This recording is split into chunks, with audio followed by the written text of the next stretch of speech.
Kung gaano katahimik ang Lake Caliraya, ganon naman kaingay ang activity sa loob nito. May zipline, skybike, pero ang talagang matindi, ang kanilang slide and fly ride.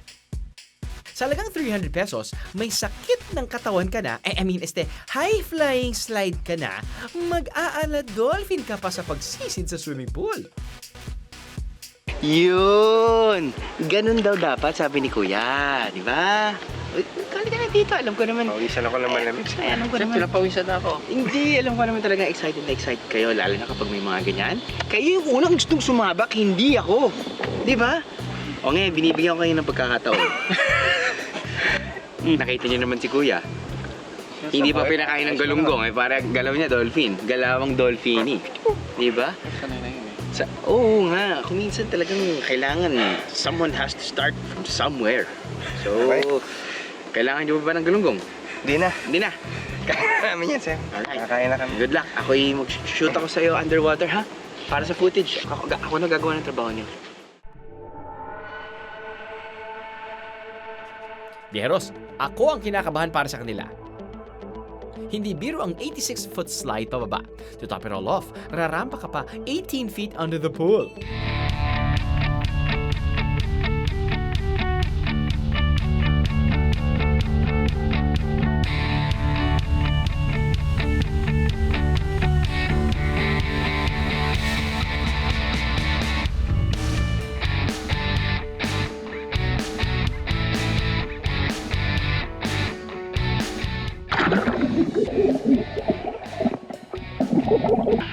Sakit, sir! Salbahe ka, subukan boy! 550-foot slide naman pababa on a salbabida. Sounds fun, right? Nasubukan nga, 100 pesos ang bayad sa slide na yan. Para sa isang oras, sulit na rin sa saya.